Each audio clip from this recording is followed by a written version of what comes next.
شعبہ نے بیان کیا، انہوں نے کہا کہ میں نے محمد بن منکدر سے سنا، انہوں نے کہا کہ میں نے جابر بن عبداللہ رضی اللہ عنہ سے سنا، انہوں نے کہا کہ جب میرے والد شہید کر دیے گئے تو میں ان کے چہرے پر پڑا ہوا کپڑا کھولتا اور روتا تھا۔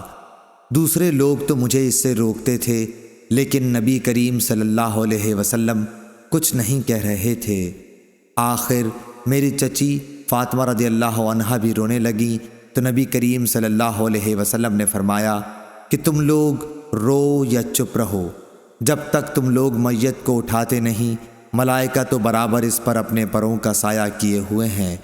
اس روایت کی مطابقت شعبہ کے ساتھ ابن جریج نے کی، انہیں ابن منکدر نے خبر دی اور انہوں نے جابر رضی اللہ عنہ سے سنا۔